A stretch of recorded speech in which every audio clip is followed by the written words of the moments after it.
Laura, thank you so much. Here's what we have coming up tonight. Breaking news tonight in the growing tension between the GOP and the FBI. A top Senate Republican confronts the FBI with a copy of a draft statement on the Hillary Clinton email investigation, filled with deletions and edits that critics say proves FBI officials watered down the Bureau's findings even more than previously thought. We'll walk you through exactly what happened. Plus, when you look at this missile, this is terrifying. This is absolutely terrifying. With the Trump administration set to unveil its national security strategy next week, General Jack Keane is here to analyze just how tough Trump could get with Iran and North Korea. And Chicago's going to be a Trump-free zone. And after Chicago Mayor Rahm Emanuel rejected the thought of the National Guard patrolling his city streets, a county commissioner is now proposing letting an international force do just that.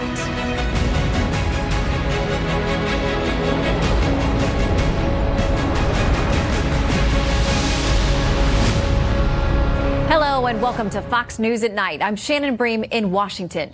New at this hour, GOP Senator Ron Johnson, the chairman of the Homeland Security Committee, is joining the fray against the FBI and the Justice Department. Senator Johnson releasing the original draft statement about the Hillary Clinton investigation from then FBI Director James Comey. Now, Johnson walks through several key edits which seem to be aimed at watering down any potential charges against the former First Lady. Also tonight, new roadblocks emerging against tax reform from Republican Senators Marco Rubio and Mike Lee. Now, we heard just minutes ago that the text of the tax bill is closed. We'll explain exactly what that means. But we've got team coverage tonight on both of these fast-developing stories. Doug McKelway staying up to speed on tax reform. Ed Henry is combing through the original FBI document newly revealed. So, Ed, we're going to start with you. It's very illustrative. Oh, yeah, big time. And it's not good for James Comey. Breaking tonight, we've previously heard, as you said, about the early drafts of Comey's July 2016 public statement exonerating Hillary Clinton in the email mess. But now, for the first time, we're seeing the actual changes in black and white, and it's not pretty for Comey. It suggests major edits were made by FBI agent Peter Strzok and others to give Clinton a major political assist and try at least to prevent Republican Donald Trump from being elected. Here's the timeline as put together by Senate Homeland Security Chairman Ron Johnson, as you mentioned. May 2nd, 2016. Comey emails a draft statement clearing Clinton of criminal wrongdoing to the FBI Deputy Director Andrew McCabe and two others before the FBI has interviewed Clinton and other key witnesses. May 6th. FBI officials exchange proposed edits to Comey's statement, and McCabe forwards the draft statement to other senior officials like Peter Strzok, who we later learned sent all of those pro-Clinton text messages. There were repeated edits, at least 3 times, the words grossly negligent taken out. Comey originally writing, there is evidence to support a conclusion that Secretary Clinton and others used the private email server in a manner that was grossly negligent with respect to the handling of classified information. That changed for Comey when he addressed the country in July. Although we did not find clear evidence that Secretary Clinton or her colleagues intended to violate laws governing the handling of classified information, there is evidence that they were extremely careless in their handling of very sensitive, highly classified information. Careless, suggesting not criminal. Another major change, we're just getting our hands on. Comey originally planned to say, quote, similarly, the sheer volume of information that was properly classified as secret at the time it was discussed on email, that is excluding the up-classified emails, supports an inference that the participants were, again, grossly negligent in their handling of that information. That changed dramatically to say very innocuously, quote, in addition to this highly sensitive information, we also found info that was properly classified as secret by the intel community at the time it was discussed on email, that is excluding those up-classified emails. Now, another big story in this document dump about the FBI's agreement to give immunity to key witnesses like Clinton aide Cheryl Mills, and the fact that Comey actually made a side agreement that required the FBI to destroy evidence on electronic devices that were turned over to the agency. When have you ever heard of the FBI doing a quote-unquote thorough investigation where they say, hey, give us that iPhone, give us that BlackBerry, give us that laptop, we're going to destroy everything? Or we're going to exonerate people before we've even interviewed the key witnesses or the person who is the subject of the investigation. So it's a really revealing document laid out today. Thank you so much, Ed. All right, good to see you, Shannon. All right. Oh, by the way, we've got more questions for you, I think. Well, Chuck Grassley wanted to weigh in on all of this. Yes, he did. I'm sorry about that. Let's talk about Chuck Grassley, because he did have a lot to say. I mean, he's raising the question a lot of people are actually about this. Yeah, no doubt about it. I mean, what Grassley is saying is look, all those text messages we've been talking about in the last couple of days, he sent a letter to the Deputy Attorney General, Rod Rosenstein, and Grassley demanded, get to the bottom of one text. There's all kinds of them. But August 2016, where they invoked a meeting in the office of FBI Deputy Director Andrew McCabe that appears to go beyond just personal political views of these FBI agents and talks about having an insurance policy against a Trump presidency. Was that conspiracy? Grassley weighed in. There is a very good reason to suspect that people that were very early involved in the investigation and very deeply involved in it had biases against the president and very much supporting and anticipating that Hillary Clinton would be president of the United States. So that's big. And something that will be very welcome at the White House is this new scrutiny of James Comey, who's been on social media trying to almost taunt the president with posts like this on Instagram. Beautiful Long Island Sound from Westport, Connecticut. To paraphrase the Buddha, Comey said, 3 things cannot be long hidden: the sun, the moon, and the truth. Well, I spoke to a top advisor of the president today. He told me Comey's recent posts have been, in his words, weird. And people at the White House are saying, does he want to become a Swami or something? And they're basically saying, if he wants truth, why does he try to get to the truth of what actually happened with the Clinton investigation? As those details emerge, James Comey, others at the FBI, Justice Department, a little worried tonight. We're glad you stuck around for the second Yeah, part. you know, you were trying to get to Friday, as you call it. Listen, I do love Friday, but I got ahead of myself, and there was a lot more good information in there. So, Ed, thank you very much. See you tomorrow. All right, we'll see you then. All right, now on to the Trump agenda: regulatory rollbacks and tax reform. 2 of the president's biggest campaign promises in the spotlight today. This afternoon, he touted one of the first executive orders he signed after taking office, and the massive regulatory cuts already taking effect as a result of that. Let's cut the red tape. Let's set free our dreams. And yes, let's make America great again. And one of the ways we're going to do that is by getting rid of a lot of unnecessary regulation. Meanwhile, tonight, the fate of tax reform is up in the air. It's not Democrats throwing a wrench in the president's plans. It's potentially members of his own party. Doug McElway joins us live with that story, and there are developments just around the clock on this, Doug. That's right, Shannon, and there is one late-night change to the tax bill that we have just learned of. It will not include a fix of the Lyndon Johnson amendment that would have given nonprofits and houses of worship the freedom to speak about government activity without the threat of IRS retribution, sure to disappoint Christian conservatives. Also, some senators are still on the fence, GOP senators, and each of them is facing tremendous pressure. Take, for example, Senator Susan Collins of Maine. Yesterday, protesters from the far-left Center for Popular Democracy staked out her office demanding that the bill spare Medicare from any cuts. Collins tried unsuccessfully to persuade them that Medicare will be spared. What I'm telling you is I believe the commitments that I've received. But it's my life on the line. I know. Other senators are making demands. Florida's Marco Rubio tweeted that he wants a bigger child tax credit, adding at least a few $100s in refundable cuts for working families who seem to always be forgotten isn't hard to do, he said. His office today said he is still a no. Quote, his vote on final passage would depend on whether the refundability of the child tax credit was increased in any meaningful way. Well, moments ago, we just learned the amendment process is now closed, and they have apparently moved in Rubio's direction. We'll see if he's happy with it. Senator Mike Lee also remains on the fence, his office saying, quote, Senator Lee is undecided on the bill in its current form. And keep in mind that for every senator's demand, there has to be some trade-off to comply with budget rules, which forbid the tax package from adding any more than $1.5 trillion to the deficit over the next 10 years. Despite all that, Senate Finance Committee Chairman Orrin Hatch remains confident. Yes, I think it'll get worked out one way or the other, but it's going to take good faith on both sides to be able to do it. And it's like anything else. We've got to get it resolved in order to get the bill passed. Here is a likely scenario now. After the conference report is released tomorrow, debate will probably begin in the House on Monday. The Senate will probably go second, so it can wait for absent Senators Cochran and McCain to get well enough to make it to the vote next week. Expect a Senate vote Tuesday or Wednesday. But stick with me on this, Shannon. The Senate could change the bill to comply with budget rules. That means it will have to go back to the House for a final vote before the president signs it into law. And Shannon, thanks for bearing with me on this walk through the sausage factory. Listen, it is unpleasant to watch it being made, but this is how it gets done. That's right. And because these developments are happening around the clock, we thank you for staying late with us. And we are sure tomorrow morning there'll be yet another twist in the story. Thanks, Doug. Okay. Our Republicans believe the hundreds of text messages between a demoted special counsel investigator and a senior FBI lawyer are evidence of anti-Trump bias in the special counsel investigation. But Democrats want to know why only a fraction of the reportedly 10,000 texts were released. When you look at the context of the allegations that the DOJ Inspector General is investigating, they were very selective in what they released. There were multiple reports last year that the FBI was heavily predisposed against Hillary Clinton and in favor of Donald Trump. If there are text messages that run in the other direction, why have they not also been released? Let's bring in Deputy Managing Editor for the Weekly Standard, Kelly Jane Torrance, and Politico's Josh Gerstein. Thank you both for coming in tonight. Thank you. Sure. Well, there's plenty going on in this story. I hardly even know where to start because we have the text messages, we have the ones that were released, maybe thousands we'll never see.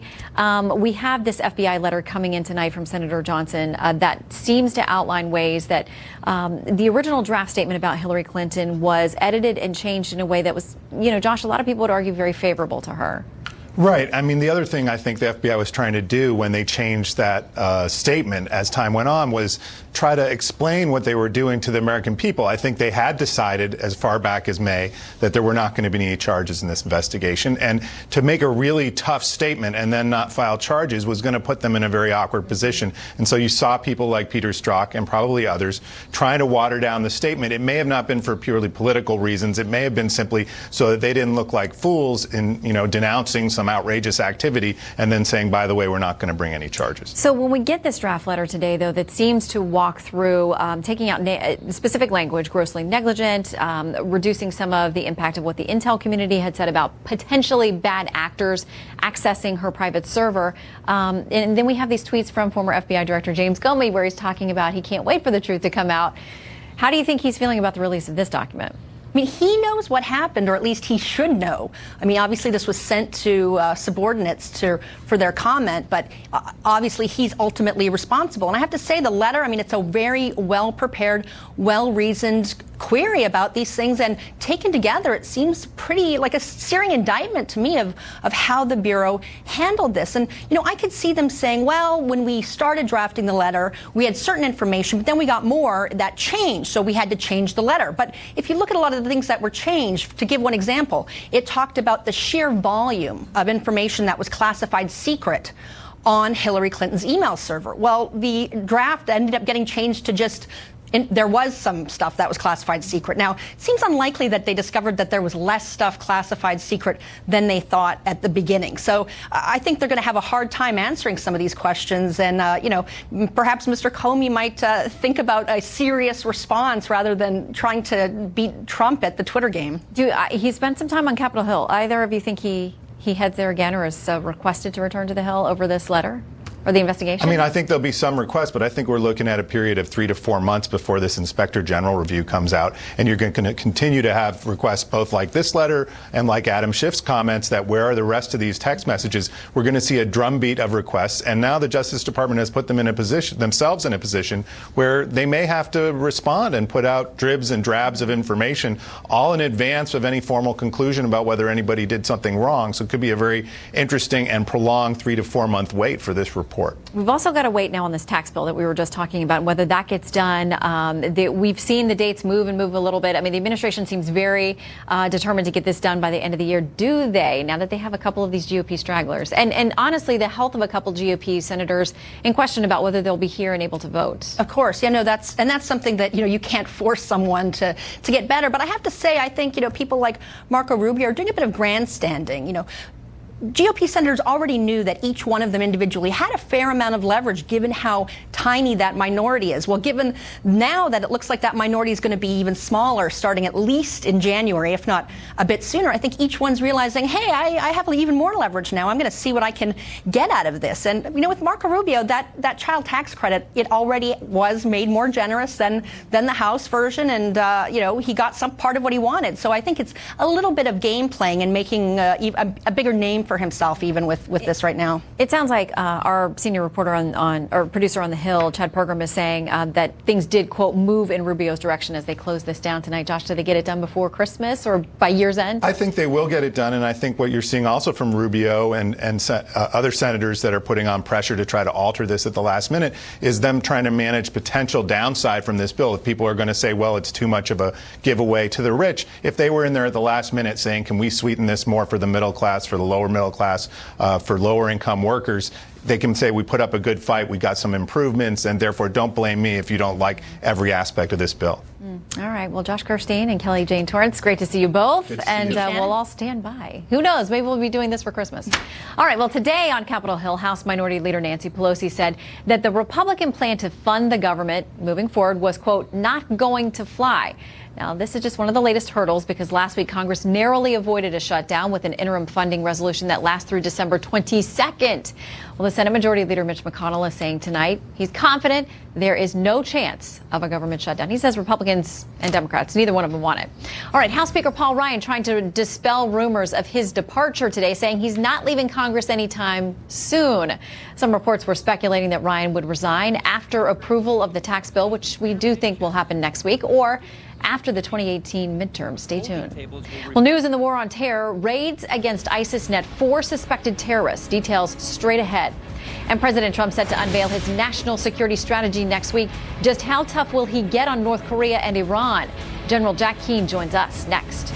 And Chicago leads the nation in homicides. The president has threatened to send in the feds. The mayor says no way he wants the National Guard patrolling the streets. But now one local official is looking for international help. We're being, again, decimated by the violence that we see here in Chicago. I mean, this is really a genocide, and we have to do something to stop it.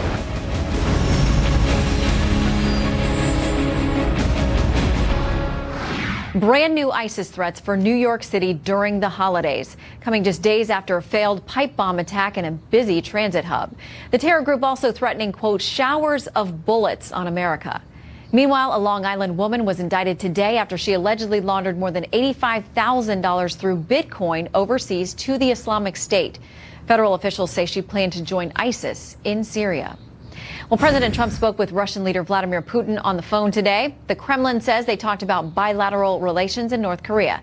The White House says Mr. Trump thanked Putin for acknowledging America's strong economic performance. The conversation coming a day after 2 F-22 Raptors fired warning flares at Russian warplanes over Syria. The F-22s reportedly intercepted the Russians as they tried to cross the so-called deconfliction line in Syria. Well, the U.S. ambassador to the United Nations is throwing down the gauntlet at Iran over accusations the Islamic Republic is funneling weapons to terrorists in Yemen. Take a look.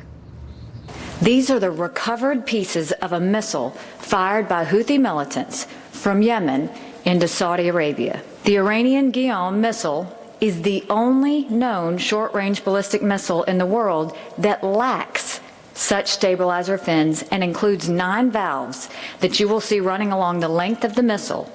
Those valves are essentially Iranian missile fingerprints. The weapons might as well have had "Made in Iran" stickers all over it. So what might today's reaction by the administration mean for the Iran nuke deal? Fox News senior strategic analyst, retired 4-star General Jack Keane joins us live. Good to see you, General. Yeah, good to be here, Shannon. What do you make of this presentation today? Because, as you know, you've discussed, we're only a couple of weeks away from the president having to make another decision about certifying the Iran nuke deal. Well, it's actually a stunning revelation, and I think it's a terrific move on the part of the administration to put this right out there, let everybody see the evidence. I mean, clearly this missile was fired near an international airport, Riyadh, which many of us have been in and out of many times. Also anti-tank weapons, UAVs, and a rigged patrol boat detonating on impact. So put that out there. I think it also pulls our allies in a little closer, because you get this evidence out there, and recognizing that the major issue that the Iranians are having with us is this malign behavior, their aggressive behavior to dominate and control the region. The nuclear deal is secondary to that. This is the main event, and the fact that we're beginning to push back on it, I really applaud the administration for doing it.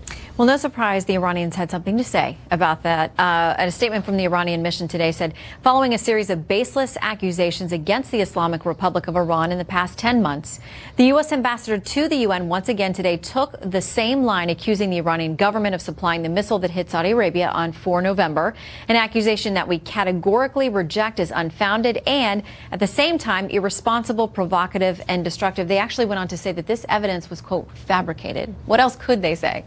Oh, sure. I mean, they lie through their teeth. They've been lying since 1980 when they took over the country of Iran. But also, in fairness, while we're pushing back, we have a policy to push back on Iran's aggression. We really don't have a detailed strategy with specifics.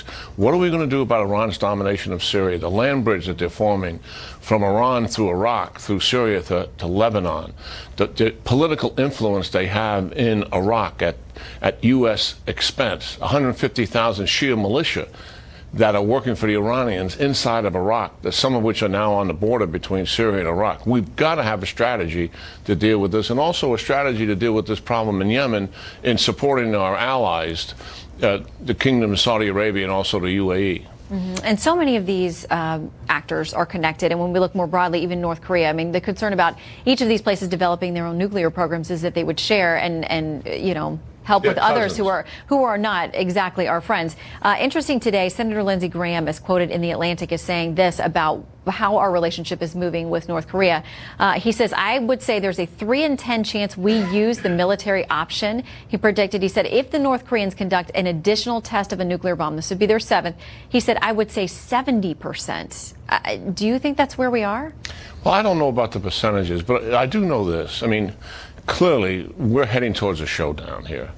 Time is on the side of the North Koreans, and the reason for that is they're trying to nuclearize ICBMs. They're well into that program. Director of the CIA, Pompeo, says it's months, not years, away from that capability. We're trying to take a major diplomatic effort and impose economic sanctions. Listen, we all know sanctions take time to squeeze this regime. So here we're heading towards possibly the use of a military option. I'm convinced that the Chinese and the North Koreans, and I think the North Koreans now are beginning to wake up, that this is not President Bush, this is not President Obama, this is President Trump, and he's dead serious about the potential use of a military option. I think that's why the Russians approached us and said, hey, listen, the North Koreans want to talk. And I think Senator Graham has said, after speaking to President Trump, at least Senator Graham believes we should be talking.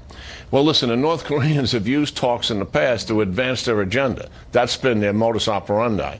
But in all honesty, I think if there's an opportunity to talk, as opposed to pull triggers, let's get down and start talking. And we'll see over the coming weeks and months if that's where we go. General Keane, always great to have your insight. Yeah, Thanks good for coming talking to you, in. Shannon. All right, detailed new claims about Harvey Weinstein, an A-lister calling him, quote, my monster. Yet another high-profile actress stepping forward with shocking allegations of sexual harassment. And the Senate judges the judge, an outspoken candidate for the federal bench, not afraid of having a little fun on social media with the man who nominated him, and conservatives say they approve. These will be the 11th and 12th Court of Appeals nominees that we will have confirmed this year. A modern-day record.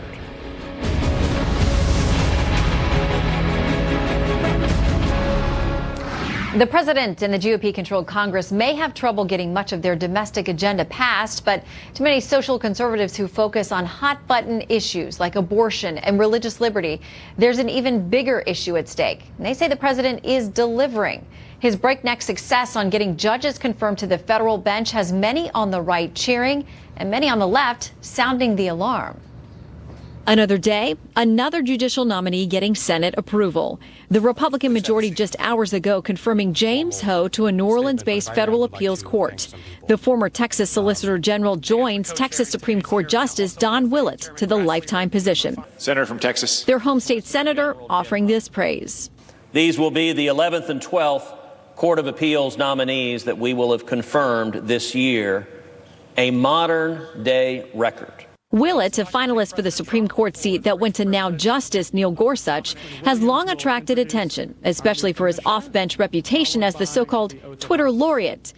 During the campaign, his social media posts included tweaking then-candidate Trump, quoting the imaginary Darth Trump Willett wrote, "We'll rebuild the Death Star. It'll be amazing, believe me, and the rebels will pay for it."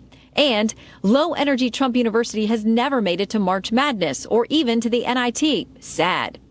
But several controversial posts on hot-button issues presented difficulties at his confirmation hearings. In one from 2015, he wrote, "I could support recognizing a constitutional right to marry bacon." I'm happy to join you. In this 2014 Fox News interview, he defended his use of social media when running for the elected office of a state judge. It's really political malpractice not to connect and engage voters smartly through social media. It is a high-voltage, low-cost way to demystify and humanize the mysterious judiciary. Not a single Senate Democrat voted in favor of Willett's nomination. A third of Trump's 60 judicial nominees have been confirmed this year, more than any president since Richard Nixon a half-century ago, earning praise from conservatives. Progressives worry Trump's judicial legacy will be bad for Americans. Trump's judicial nominees have a lot in common. They will put powerful interests before the rights of workers, before the rights of women, before the rights of LGBTQ individuals, people of color. Well, not all the news is good for the president on this front. Two of his judicial nominees were withdrawn this week after controversy over their records, including one who in speeches described transgender children as evidence of, quote, Satan's plan. As for Willett, he has taken down his Twitter account, and sources say that was at the insistence of the White House. Well, several major developments in Hollywood sex harassment scandals tonight. Adam Housley has the news from Los Angeles. Another day, another list of men being accused of sexual misconduct in Hollywood, and this time a back and forth between Harvey Weinstein and the Mexican-American actress Salma Hayek. In an unbelievable New York Times opinion piece yesterday, the actress said not only did Weinstein threaten to kill her, but also forced her to film a lesbian sex scene for the movie Frida back in 2002 after she spurned his advances. Hayek would eventually receive a Golden Globe, SAG, and Oscar nominations for her role in that movie. But Hayek said she started crying and convulsing and throwing up before shooting the scene. Through a spokesperson, Weinstein says he does not recall making Hayek film a gratuitous sex scene against her will, and he regards Salma Hayek as a first-class actress and cast her in several of his movies. This latest disturbing allegation against Weinstein comes as more men are being accused of sexual misconduct. PBS has announced it will no longer distribute talk show host Tavis Smiley after a spokeswoman called multiple credible allegations of sexual misconduct were discovered by a recent investigation into the late-night show's host's behavior. Smiley posted a lengthy statement online and also a video to Facebook responding to the allegations. But let me also assure you that I have never groped, inappropriately exposed myself, or coerced any colleague in the workplace ever in my 30-year career. PBS launched this so-called investigation of me without ever even telling me about it. Also, noted filmmaker Morgan Spurlock, best known for the 2004 documentary Supersize Me, went on Twitter saying he was part of the problem, and then in a long online statement acknowledged examples of sexual misconduct in his past and also infidelity in an online confession titled, quote, I am part of the problem. In part, he says, I am part of the problem. We all are. But I'm also part of the solution by recognizing and openly admitting what I've done to further this terrible situation. I hope to empower the change within myself. We should all find the courage to admit we're at fault, end quote. All this comes as now 4 women accuse music mogul Russell Simmons of rape, and also actress and activist Rose McGowan on Twitter claims that Harvey Levin, the founder of TMZ, is harassing her and holding something over her head. In Los Angeles, Adam Housley, now back to you. Thank you, Adam. Well, coming up, the surprising place Chicago is now looking for help to fight the city's soaring murder rate. Will an international force soon be patrolling the Windy City streets? And a dramatic rescue operation amid Europe's ongoing refugee crisis. We will have the details in tonight's Where in the World?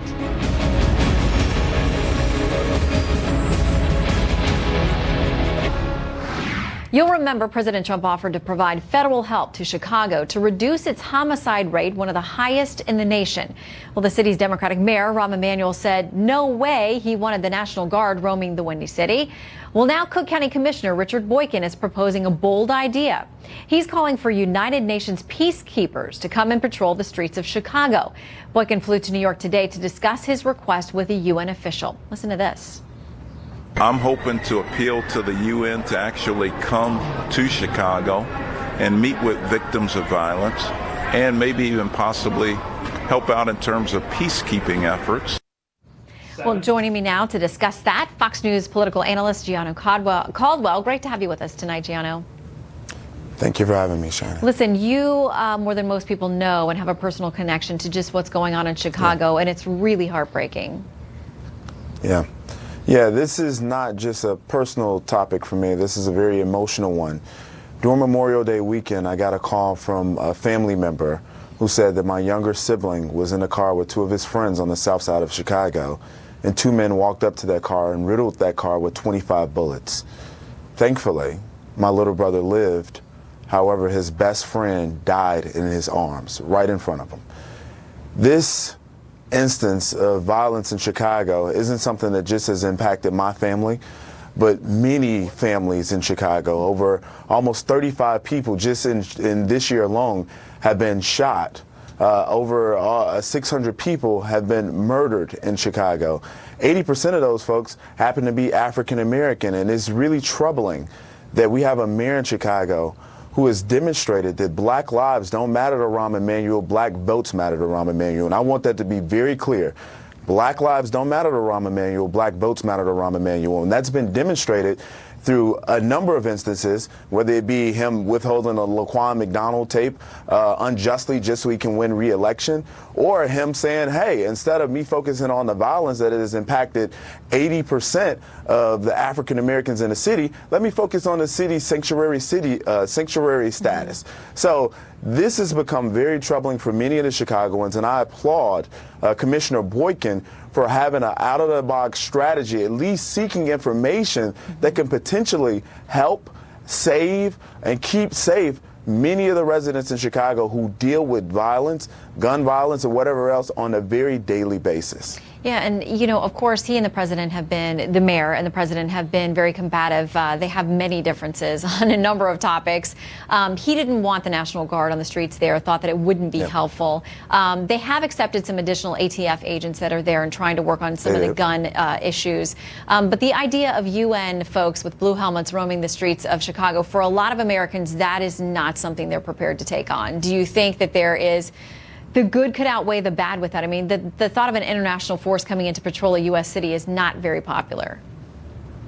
No, it is unpopular, but I also must mention in 2010 there was a state representative by the name of LaShawn Ford that came out and had a press conference, and he was in one of the areas in terms of being a state rep for an area that experienced a lot of violence. He requested the National Guard in 2010. So these are Democrats who have said we want the National Guard here. Certainly when it comes to peacekeepers coming in, perhaps they wouldn't come in and patrol the streets, but maybe they can teach some of the strategies in which they've learned in war-torn countries. As you know, Chicago has become certainly a war-torn city for many of the residents there. So yeah, I think that the mayor, he doesn't want to receive the help, but certainly there's something that needs to be done. And after my brother situation, I went to the White House the very next week and spoke with senior leaders there, and 2 weeks later they sent the resources of federal resources, but certainly that's not enough. A lot more needs to be done, and President Trump made that commitment to the people of Chicago that if Chicago doesn't fix the carnage, he'll send the feds. And I am looking for him to keep that commitment and send in real federal resources, whether it be law enforcement, social services, etc. We need to see that, and I'm looking for President Trump, if you're listening, do what you said you would do for the people of Chicago. Certainly. Meanwhile, this is something, not this particular issue, but this idea of his dust up with the president, that Rahm Emanuel is joking about this on The Late Show with CBS with Stephen Colbert. Here's what he said. Donald Trump is driving forward looking through the rearview mirror, and I'm not going that way because I want my city going that way, and I don't want it to be a Trump-free zone. He said he wants to change the motto that essentially Chicago will be the city that Trump never sleeps in. He wants nothing to do with the president. Do you think they can find common ground on this particular issue? That is, these are Americans that we're talking about, American lives. You know, it's interesting that he says he wants it to be the city that Trump never sleeps in, because unfortunately, many of the residents in Chicago, they can't sleep because they don't know if there's going to be a bullet coming through their window. So maybe they're sleeping on the floor right now and not sleeping at all. So while Rahm Emanuel is making jokes, while black bodies are being littered through the streets of Chicago, he needs to wake up and leave that townhome or wherever he is on the Gold Coast and look at some of the folks on the south and west side of Chicago that are battling this violence on a day-to-day basis. Students who who are afraid to go to school because of his inaction. We need change, and we need change now. And Rahm Emanuel has no business being reelected because he is not worthy of serving the city, especially not all the citizens of Chicago. Well, you're calling on them there in Chicago and in the White House as well to step in and do what they can. Gianna, we hope for everyone's sake who is involved there that there is great change coming to that city when it comes to the lives that are at stake. Thank you so much. Great to have you with us tonight. Thank you. All right, Democrats say they are feeling great about 2018, but are they overconfident? Some on the left actually think so. Stick around for a Fox News at Night debate. And later, where in the world are they banning a ban on smoking? You got that there? Stick around to find out where that's happening.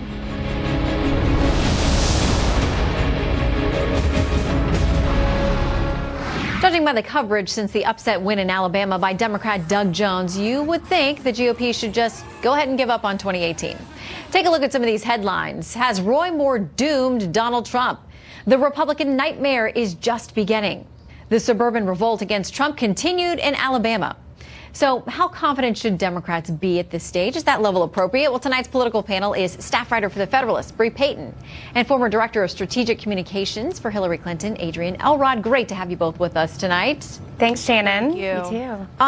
Adrienne, I think it's interesting to look at this. You know, there's a piece in the New York Times by Brett Stevens where he says Democrats may like their polling numbers because in a lot of cases those do look good, especially going into 2018. He said, but they need to look at some of these other things and consider them. 3.3% last quarter's annual growth rate, 1.7% the core inflation rate, meaning interest rates will probably not spike anytime soon, 4.1% unemployment rate, the lowest in a long time, and 24%. That's the rise in the Dow Jones Industrial Average since Trump became president. Adrienne, will people care more about the economy than anything else? Because these numbers are moving in the right direction. You know, I read Brett's piece and I thought it was very insightful, and he makes some very valid points that I completely agree with. But look, I think Democrats or people, the voting population in general is looking for something more than just a good economy. They want a leader that they can believe in, somebody they can be proud of, somebody who will actually restore civility to the political discourse. And President Trump has brought down the generic ballot for Republicans. Democrats right now hold an 11-point advantage in the generic ballot, and it's very hard to underestimate how important that is going into the midterm. So I can assure you we are absolutely taking nothing for granted given the outcome of the 2016 presidential election. But Democrats are in a very strong place right now. We've flipped 33 seats, down ballot seats in places like Oklahoma, Iowa.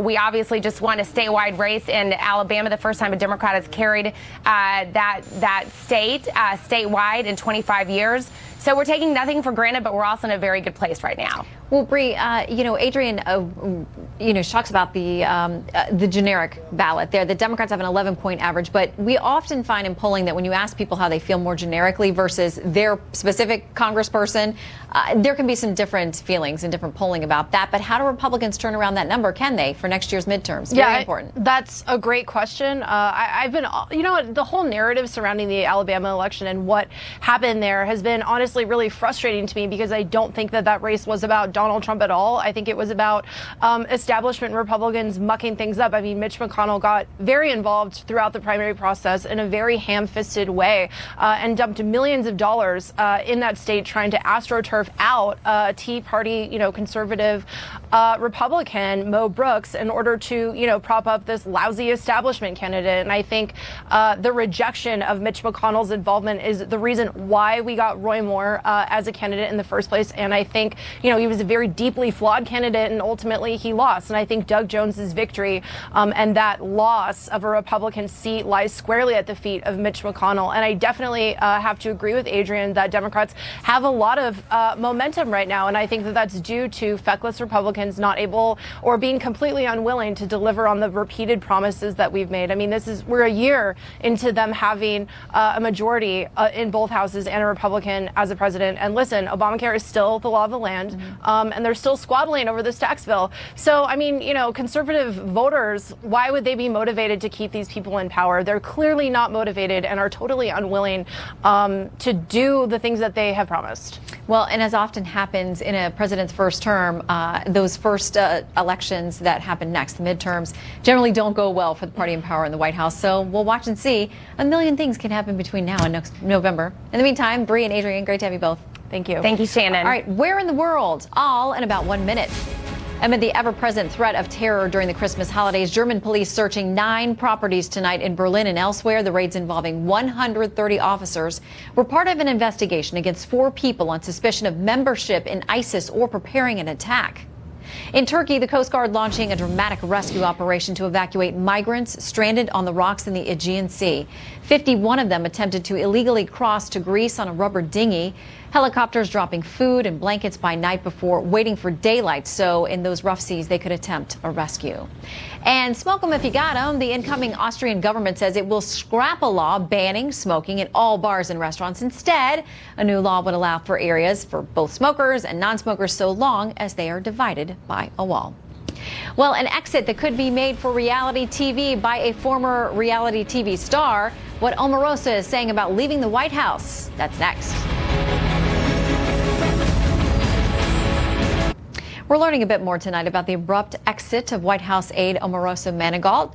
Sources tell Fox News there was some degree of tension when White House Chief of Staff John Kelly chatted with the former reality star about her role and her departure from the White House. During an appearance on Good Morning America, Omarosa denied that she was fired and said she has, quote, quite a story to tell. Most watched, most trusted, and most grateful you spent the evening with us. Good night from Washington. I'm Shannon Bream.